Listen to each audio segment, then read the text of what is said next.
this month's background building video, so last month I did the black outline stamping to build your background, but this month I thought I would show you how you don't need a stamping platform and stamping solid images in a colour rather than in black to create your background. And I thought using Oxides will eliminate the need to use a stamping platform because Oxides have got pigment in their formulation. They stamp really nicely, just one impression. I actually just thought I might even add in some pearlescent ink. Maybe this one, Pearlescent Jade, would look good because that's a pigment ink too, so it should stamp nicely without needing a stamping platform. I'm gonna use this set from Altenew, which is called Floral Shadow. I treated myself to this last September at Ali Pali. I have used it a couple of times, but I need to use it more. So, and I think the easiest way, especially when using pigment inks, the easiest way to create a background quite quickly is to designate different stamps to different colours. So, because green is like a foliage colour, I'm going to pick one of the foliages to go with the green colour. So I think I'm going to pick this one. So that one is going to be green, which is Twisted Citron. Then I definitely want this floral one because it's gorgeous. So I'm going to pick this one. And then, because this is quite a large one, I'm going to go with the blue because the pearlescent is quite close to the teal colour. So this is Broken China. Then I'm going to pick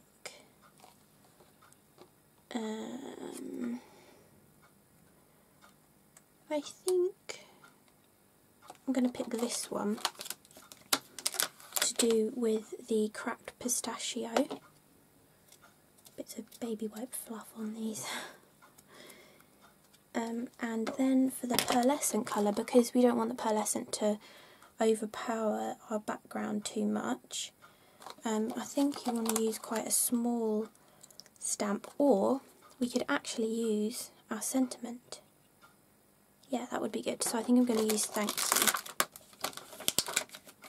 So, and I will test that to make sure it does stamp nicely before we go on to the main background. So, when I'm using my Oxide inks, I also like to, because the Distress Oxide stacks so nicely, you know, the lid fits perfectly under the base, so I just put the lids under the bases, so you've got, it's taking up less space on your work surface, and you can easily tell which one's which colour because they're pigment, so you can see the colour of them from the pad.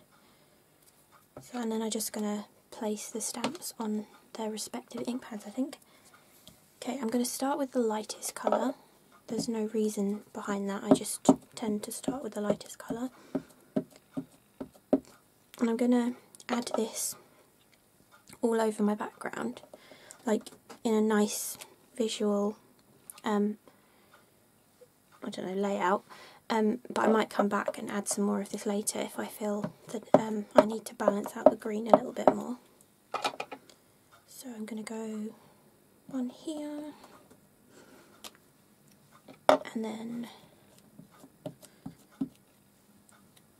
I'll go one down here too.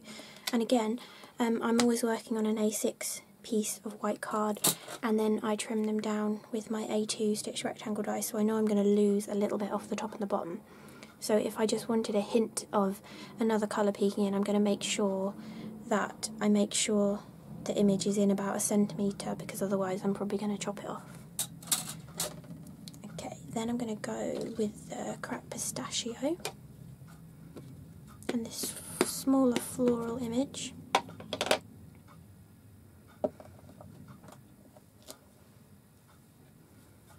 And you want to make sure, I mean, pigment inks stamp really nicely, just with one impression, as you can see, but you want to make sure you do apply enough pressure when you're stamping to get that nice crisp image.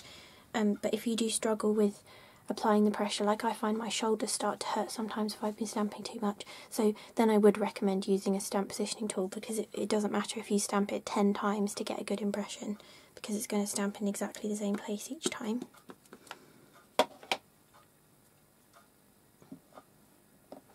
Okay, I don't want to add too much of this colour yet because the pearly colour is going to be similar, so I'm going to stick just with 3, and then I'm going to go on to Broken China with my larger floral image.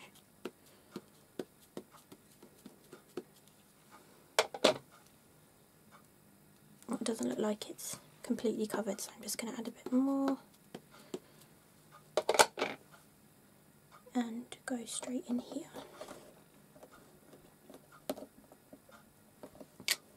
There we go.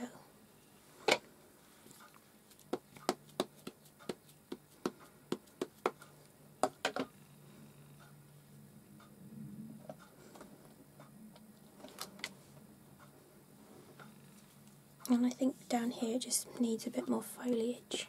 So I'm only going to ink up the leafy part and then stamp that in. Now, I think it could do with a teensy bit more green down here, so I'm just going to ink that up and stamp that in. I think that looks pretty well balanced. Now, so this is a bit of an experiment, so I'm going to try it on a piece of scrap paper. I like to keep scrap paper on hand when I'm working. This is actually, it was free from a computer show or building show that my dad had gone to. And it's like one of those giant blocks, so I just rip them all off and keep them on my desk. So this is a lovely pearlescent ink. You want to make sure that sentiment is relatively straight. It's got good coverage, so I think it will stamp well. Yeah, that stamps really nicely. So if you're unsure of a colour, maybe you haven't used it before, or it's a new ink pad, something, you know, whatever. Just test it first. I've had questions actually on my main channel, people saying, why do I stamp on scrap paper first?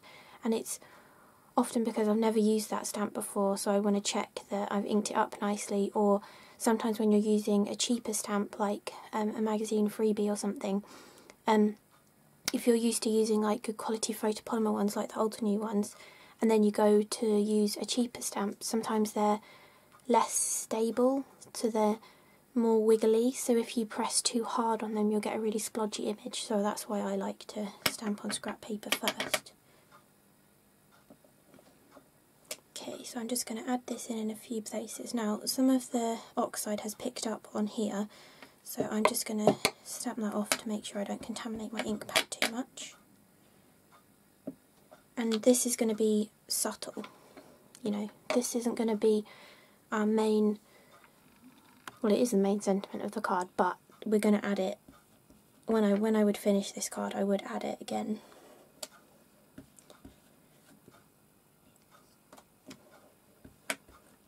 So you just want a few impressions wherever you feel like you want to balance the colour, or you just feel like there's an empty space and you want to add something in it. That's where I would add this. So I think I'm happy with that. And then if I were making this as an actual card rather than just showing you the background, I think I would splash on some shimmer powder as well. So, because I like little splashes of things, so I could use the Nouveau shimmer powders, or I could use Pixie powders, but I think I want a light green, and so I'm going to use Golden Mint from the Pixie powders, because I know there's not a light green in the shimmer powder range. So all I do to do this, I think I showed it in one of the other background building videos that I've done. I just want to clear most of my stuff away, and then I'm just going to tap on the end of the bottle, sprinkle out a little bit of the product. Then I want to spray some water, but I'm not going to spray onto it because that's going to go everywhere, so I'm going to spray over here. You could have just tipped the powder into the water, but I didn't think. And then I'm just going to take a small round brush. This is a number 1 brush, but any small round one will work nicely. And then you just want to bring that powder into the water and get it all mixed nicely. Gorgeous green, I love this colour. It's called Golden Mint, this one, by the way.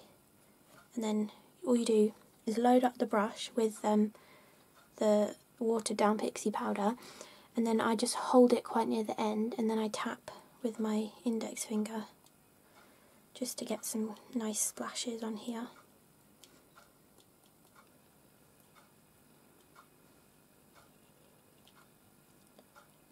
And I just try to, sometimes I just do them in a diagonal, sometimes I want it all over, so I've pretty much gone all over it. Yeah, then you just leave that to dry, and there's your stamped background using coloured inks rather than black and an outline stamped image. I'm using a solid stamped image, and I was actually using Distress Oxides because that eliminates the need to use a stamping platform. So I hope you enjoyed this month's background building video, and I'll see you again soon. Bye!